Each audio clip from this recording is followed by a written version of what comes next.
a year ago, and more than once, a list developed for why the 10th could be when the kingdom comes, and if we could at that point figure out what month it was.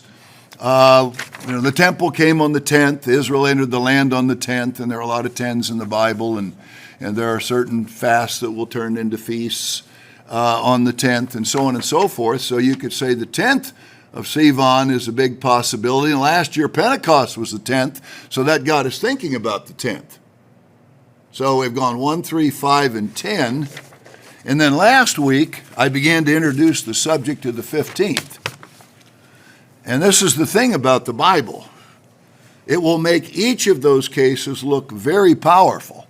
And yet, because of the nature, for instance, of trumpets, the Worldwide Church of God believed it was trumpets. And I still credit them, because without the holy days, we'd never have any idea when God is going to do this. So they started with a holy day.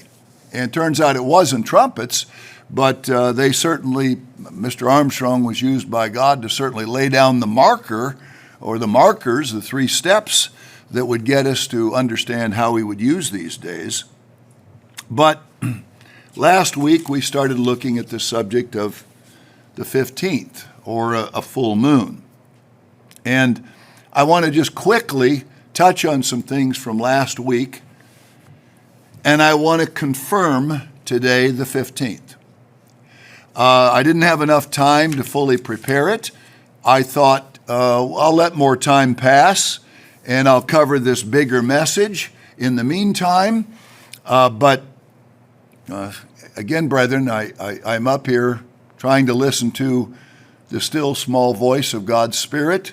I can go to 4 or 5 different verses that say that's how he works with his leading ministers, apostles and prophets, on matters of truth.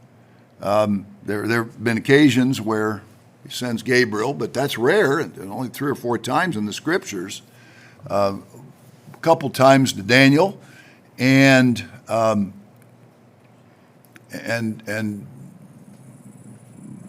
Gabriel went to Mary and Elizabeth, and that's about it. So that I can actually see they are identified as such.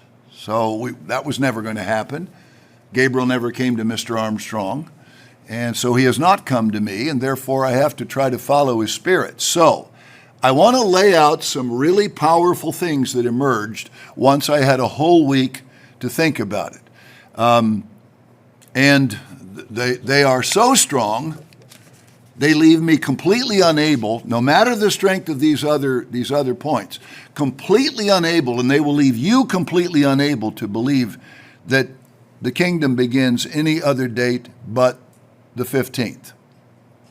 Now, it's less than 17 days away, but you began to get used to it a week ago when it was something under 24 days away.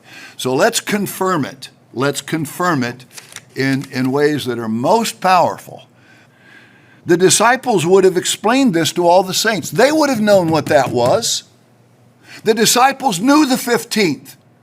They were waiting for the 15th. Lord, will you in this space of time? Acts 1:6, you going to do it?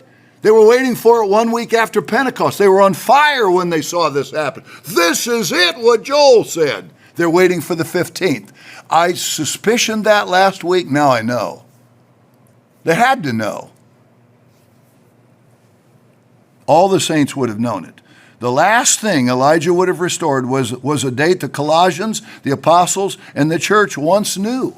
Apparently, God only planned to reveal this extraordinary, mysterious date we battled for almost a decade to find, that we've now learned, only when it was just ahead and would surely come with the kingdom. You know, you look, and I see Paul said, "I've got to get back to Jerusalem. I want to be there by Pentecost." For probably the same reason the apostles before him had been excited at Pentecost. They knew the kingdom would come sometime after Pentecost. Can you imagine if we'd had this knowledge, if I'd had it for the last 59 years? How big would Pentecost be to the brethren? But they never had it. We just didn't have it. It was a mystery that was allowed to grow into the church, have to be restored, that God could use as a powerful metric. Once it was done, we're at go time, or almost. I've not heard an oracle that says it's absolutely Sivan 15, but I cannot believe otherwise. That's why I took you through all the threes. So that's where we are, and I sure don't have 4 months of sermons. I don't have 1 more month of sermons. I've got about 2 more weeks, and I fully expect Sivan 15.